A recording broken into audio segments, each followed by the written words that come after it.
हम किसके वंशज हैं? भारत में मुसलमान कहाँ से आए हैं?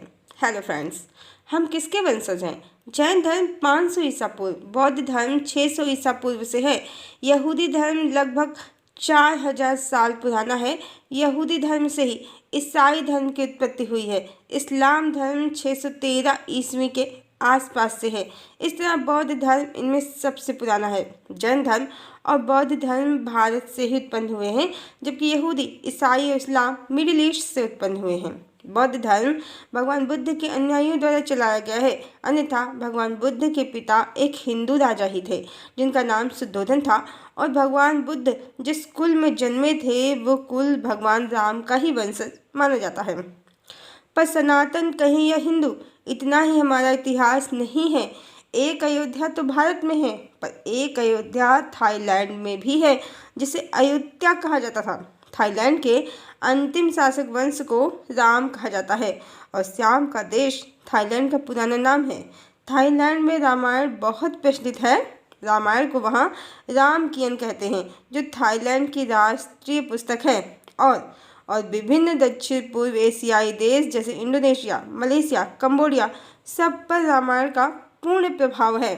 इंडोनेशिया एक मुस्लिम बहुल देश है। दुनिया में सबसे ज़्यादा मुस्लिम आबादी यहीं पर है, पर इनका पूजनीय ग्रंथ है रामायण। एक अयोध्या थाईलैंड की ही तरह इंडोनेशिया में भी है, जिसे ये योग्या कहते हैं, और रामायण को ककनिक। वर्मा में भी रामायण है, जिसको यमयान उनकी भाषा में कहते हैं। वर्मा में राम को यम और सीता को मिठीरा कहते हैं। यहाँ तक कि मलेशिया में भी हिकायत श्री राम हिंदू महाकाव्य रामायण का ही मलय वर्जन है। राम और रामायण विश्व के हर कोने से संबंधित हैं। इटली के पुरातात्विक खुदाई में जो भित्ति चित्र मिले हैं 7 ईसा पूर्व के, उसमें राम, सीता, लक्ष्मण और बहुत से वानरों कहें या पूंछ वाले पुरुषों को चित्रित किया गया है। और अयोध्या राम और रामायण का दक्षिण कोरिया से भी गहरा नाता है।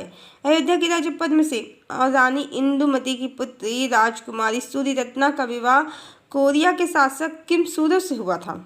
अब इतनी सारी जगहों पर राम और रामायण का होना और अलग अलग अयोध्या का होना कैसे संभव है? चूँकि सनातन धर्म कोई 2, 4, 50 या 60 हजार वर्ष पुराना नहीं, सनातन है। और कहते हैं कि काकभुसुंडी जी ने 11 बार रामायण और 16 बार महाभारत देखी थी। मतलब एक बार राम नहीं आए हैं धरती पर। ये सिलसिला अनंत काल से चल रहा है, और अयोध्या भी कई जगह है। अलग अलग काल चक्र में भौगोलिक प्लेट्स में बदलाव होते रहते हैं, धरती के पोल शिफ्ट के साथ साथ ही। इसीलिए कई स्थानों पर अयोध्या भी है और राम वहाँ जन्मे भी हैं। और सनातन की मान्यता अनुसार सूर, नाग, गंधर्व, दानव सभी कश्यप ऋषि की संतान हैं। मान्यता अनुसार इन्हें अनिष्ट नेमि के नाम से भी जाना जाता है। इनकी माता कला कर्दम ऋषि की पुत्री थी, और इनकी पत्नी अदिति के पुत्र विवस्वान से मनु का जन्म हुआ है। और मनु के इक्ष्वाक, मृग, धृष्ट, सरियाति, नरिष्यंत, प्रांस, नाभाग, दृश्य, करुष और प्रसिद्ध नामक 10 श्रेष्ठ पुत्र थे। इक्ष्वाक वंश में ही भगवान राम का जन्म हुआ है, और जैन धर्म के तीर्थंकर निमि भी इसी कुल में पैदा हुए थे। आधुनिक विज्ञान, डार्विन और लैमार्क की थ्योरी सनातन के गौरवशाली इतिहास, स्वर्णिम और भव्य पुरातन जीवन शैली के आगे बच्चों की काल्पनिक कहानियों से भी ज़्यादा मनोरंजक लगते हैं। और वेद और उपनिषद, श्रीमद् भगवद गीता के ज्ञान के आगे तो आज पूरा विश्व नतमस्तक है। अमेरिका को सनातन में पाताल नगरी कहा गया है। राजा बलि की नगरी है ये। और बलि कौन है? दैत्यराज भक्तराज प्रहलाद के पौत्र हैं वो। हरदोई से निकलकर उन्होंने अपने शासन का विस्तार पाताल नगरी में किया था।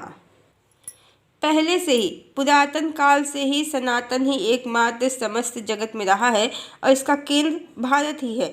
चाहे धर्म हो, ज्ञान हो या विज्ञान, अर्थ या गणित, सारा ज्ञान यहीं से विश्व में फैला है। पश्चिम की धार्मिक किताबें भारत के अध्यात्म, वेद, उपनिषद और श्रीमद् भगवद गीता के आगे तिनके के बराबर भी मूल्य नहीं रखती हैं। ये तो आज वो भी मानते हैं, और इसीलिए पश्चिम के कितने ही महान व्यक्तित्व जो हुए हैं, उन्होंने अपनी आत्मिक और भौतिक उन्नति का कारण और आधार श्रीमद् भगवद गीता को ही बताया है। आइए आइए अब ये भी जान लेते हैं कि भारत में मुसलमान कहाँ से आए हैं। तो भारत में मुसलमान कहीं से नहीं आए हैं, ये सभी इसी मिट्टी से जन्मे हैं। जैसे हम भगवान राम के वंशज हैं, ये भी भगवान राम के ही वंशज हैं। मुगल आक्रांता भारत अवश्य आए थे, पर वो अपनी प्रजा लेकर नहीं आए थे। यहीं के लोगों पर शासन किया था उन्होंने, जो उनके भय से कन्वर्टेड हो गए थे, मुसलमान बन गए थे, वही भारत के मुसलमान हैं। अब तो मुसलमान शासकों के भी गिने चुने ही वंशज शेष हैं भारत में, और जो भारत के मुसलमान हैं उनकी पीढ़ी यदि निकाली जाए तो हर चौथी पीढ़ी के बाद जो पांचवी पीढ़ी होगी पास्ट में, तो वो हिंदू ही निकलेगी। हम स्वयं उत्तर प्रदेश के आजमगढ़ के निवासी रहे हैं। मुस्लिम बहुल इलाके में हमारा पैतृक निवास था, और वहाँ के सभी मुस्लिम स्वयं बताते थे कि वो पहले हिंदू ही थे। आज उनकी जीवन शैली बदल गई है, और चाह कर भी वो वापस नहीं आ पा रहे हैं, क्योंकि एक बड़ा तबका जो हिंदुओं का है वो इन कन्वर्टेड मुसलमानों से घृणा करता है। वो इन्हें अपनाएगा ही नहीं, और मुसलमान भी अब अपने सत्य से दूर होते जा रहे हैं।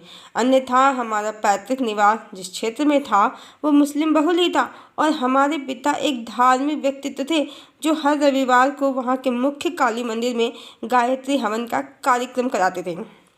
आरएसएस और भाजपा उनका पॉलिटिकल क्षेत्र था। वो अपनी विचारधारा को लेकर बिल्कुल निश्चित थे, पर फिर भी कोई भी मुस्लिम उनका दुश्मन नहीं था। बल्कि प्रतिदिन शाम को मुस्लिम बच्चे हमारे घर पर पढ़ने भी आते थे। वो अपनी किताबें पढ़ते थे, और हमारे पिता श्रीमद् भगवद गीता, और बच्चे हमारे पिता को बड़े बाबा और हमारी माँ को बड़ी अम्मा ही बुलाते थे। और हमारे विवाह में जो फर्नीचर दिया गया उसे बनाने वाला भी मुस्लिम ही था, और हमारे पिता के कहने पर उसने हमारे ड्रेसिंग टेबल पर बड़ा सा ओम भी बनाया। भारत के मुसलमान राम के ही वंशज हैं। सिर्फ राजनीतिक दलों ने भगवान का बंटवारा कर दिया है, और अपना उल्लू सीधा करने के लिए लोगों के मन में घृणा के बीज बो दिए हैं। हर हिंदू को, हर मुसलमान को अपने सत्य अवश्य जानना चाहिए, उसके बाद ही ईर्ष्या द्वेष का विचार करना चाहिए। सत्य को जाने पहचाने, यहाँ सभी अपने ही हैं, पराया कोई है ही नहीं। सिर्फ अज्ञानता ने दिलों में दूरियां बना दी हैं। अन्यथा ये पुराना जोक इसके लिए उपयुक्त है कि जब देश का बंटवारा हुआ तो बंटवारे की लाइन एक पागल खाने के बीच से निकली, और पागल बोले कि समझदारों ने ये कैसा फैसला किया है, तुम जहाँ थे तुम वही हो, हम जहाँ थे हम वही हैं, फिर भी तुम भारत में हो और हम पाकिस्तान में। भेद दिलों में है, वही जमीन पर दिखता है, उसे हटाना होगा, तभी सही अर्थों में रामराज होगा। हरिओम।